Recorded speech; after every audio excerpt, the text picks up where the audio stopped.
सन्ध्या एक सानो गाउँकी सुन्दर तर साधारण केटी थिई। ऊ बिहानै उठेर गाई दुहुने, फूल टिप्ने र आमा बुबाको स्याहारमा व्यस्त रहन्थी।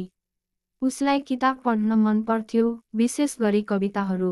एक दिन गाउँको विद्यालयमा नयाँ शिक्षक आए आदित्य। काठमाडौँमा पढेका, गहिरो आवाज भएका, झट्ट हेर्दा सामान्य तर आँखाभित्र केही बेग्लै सपना लुकाएका। सन्ध्या कहिल्यै विद्यालयको नजिक जान्थी नैनथी। तर त्यो दिन ऊ कविता सुनाउने प्रतियोगिताको सूचना पढ्न गए। सूचना पढ्दै गर्दा पछाडिबाट आवाज आयो, तिमी कवितामा रमाउँछौ। त्यो आदित्य थिए। सन्ध्या हाँसी, रमाउँछु, तर सुनाउने आँट छैन। त्यो दिनको त्यो छोटो संवादले उनीहरूबीच पुल बनायो, सानो तर बलियो। सन्ध्या अब हरेक शनिबार विद्यालयको पुस्तकालय जान थालिन्। कहिले कविता लिएर, कहिले खाली कापी लिएर।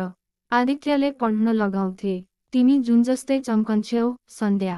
तर सन्ध्या मुस्कुराएर भन्थी, जुन त आकाशमा हुन्छ, म त गाउँको माटो मात्र।